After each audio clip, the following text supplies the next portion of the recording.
What's going on, you guys? Welcome on back to the channel. And another month means another new Boruto chapter.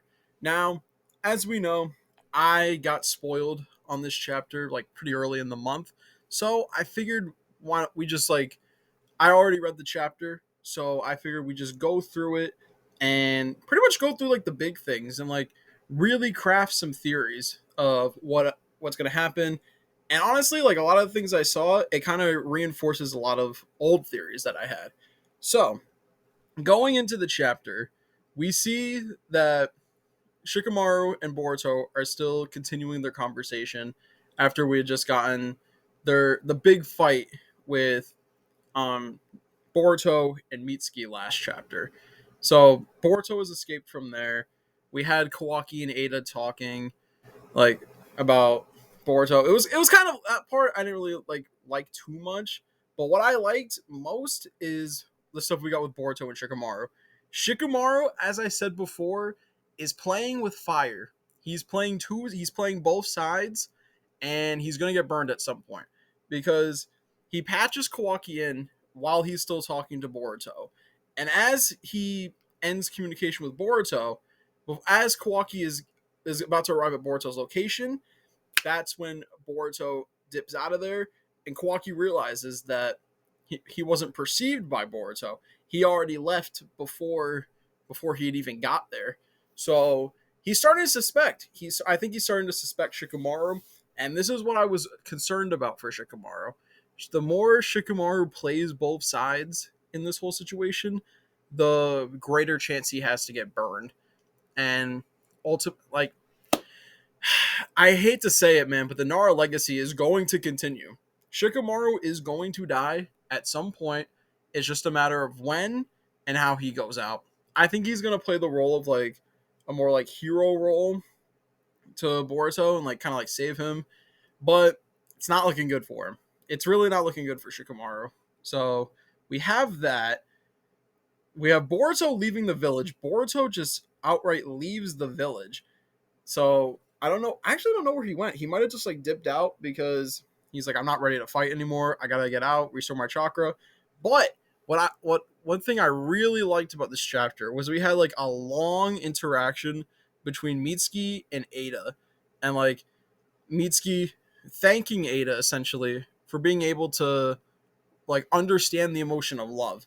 Because when you look back at Mitsuki as a character, especially when you factor in the anime, this interaction was so good because Mitsuki, for as long as we've known him, is a character that's never really been able to express emotion.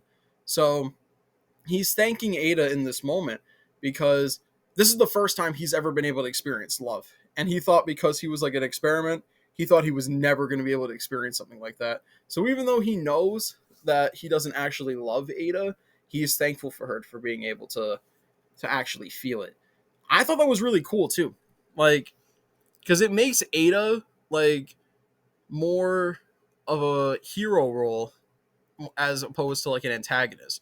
Because Ada I remember when Ada was first introduced, Ada was more looked at as a villain character, a villain archetype. But now that the Boruto series has evolved, and now we're in Two Blue Vortex, Ada's role has kind of changed. Ada's kind of become more more of a hero in her own right, helping people in inadvertently. She's helping people inadvertently. So now she's helping Boruto. She helped Mitsuki discover a whole new emotion for himself that he never thought he would be able to experience. So it's really cool. I honestly really like that. But what I also really liked was Mitsuki talking about his son yet again. The Mitsuki and his son is something I always really liked because I don't know. It was just something that I always thought was deeply personal to him, if that makes any sense. So the fact that Mitsuki is still grappling with who is really his son, I like that. It's even though the fight with Boruto is concluded, I like that Mitsuki thinking about it and really racking his brain about it isn't done. Like, I'm glad that aspect is going to keep going because that has more creative potential for them to really tap into. But what I really liked, bro, after we got out of there, after we got out after the first half of the chapter, which was pretty much just like exposition, and it felt like a little bit of recap at the end of the day too. Now that we're out of that, like now that we're out of that portion, we transition into Jura and Hidari infiltrating the village. This was really cool because they used one of the clones that Code made.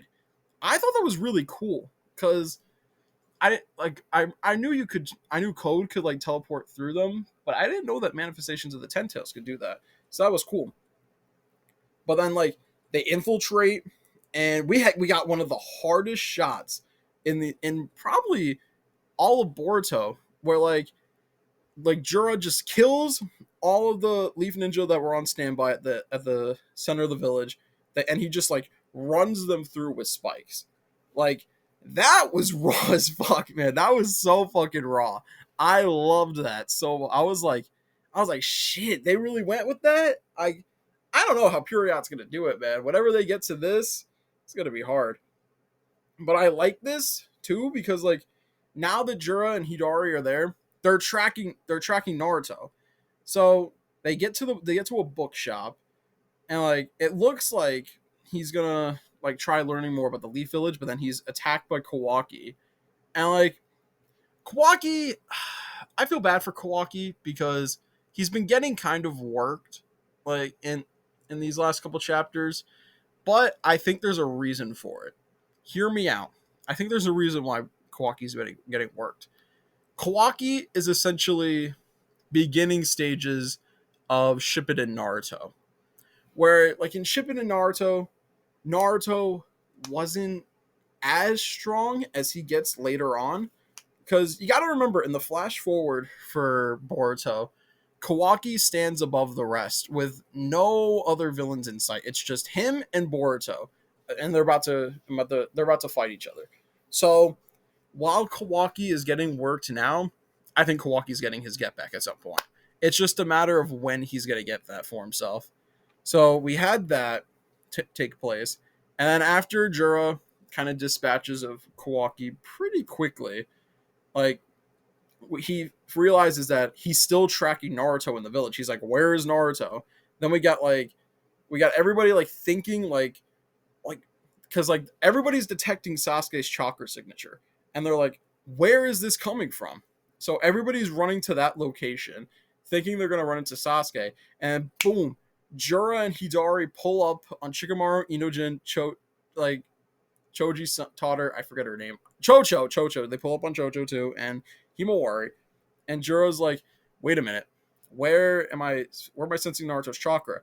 And boom, it's Himawari. They like the fact that potentially Naruto was able to pass down Kuruma's genes to Himawari is so cool. I love that because it makes Momoshiki's like prophecy hit harder too, because when he was saying, "Oh, Fox, without any way to pass down your abilities to the next generation," he was able to pass it down in the end of the day. And the way this chapter ends too, I made a video recently detailing what I think is going to happen, and I'll say it here. We're gonna get a skirmish, and I think Himawari is getting abducted by Jura and Hidari. I think Himawari is going to get captured, taken out of the village, and what I think is going to happen is that everybody's going to have to work together with Boruto and like put everything they have and put all the feelings they have against Boruto to the side and work together to get Himawari back. That's what I think it's going to be at the end of the day. Instead of just like they're like they I think this is how they're going to work through their mixed feelings with Boruto. And I think this is when Kawaki gets exposed too. He's not going to get exposed right away. He's still going to have that going for him. But as they work towards rescuing Himawari, like everybody's going to realize Boruto was Naruto's son at the end of the day. So we got that. And then either Himawari gets gets rescued, or she's going to be used solely to get information from about Naruto from Jura, and then she might get killed. I don't know. I don't think Himawari is going to die, but she's definitely going to be used as a pawn to learn more about Naruto. So that way, when Jura absorbs him, he knows more about him. Something like that. But yeah, this was a really good chapter. Sorry that it wasn't really like the most extensive or anything like that. I got spoiled, so I already knew a lot of the stuff that happened. What I gotta do, I guess I have to mute more Boruto accounts because I got spoiled by people I didn't even know were talking about this series. I thought it was just like Abdul, and I thought I was gonna be safe. Nope, there's a whole new bunch of spoilers. There's a bunch of new spoiler accounts, so I got to be careful for next month, so that way I can actually do a reaction and it can be authentic. But yeah, that's gonna do it for me for this month. I'm probably gonna try and put out like some more Boruto videos as well to like pad us out for the month, and probably be more theory crafting stuff. But let me know what you guys think down in the comments below.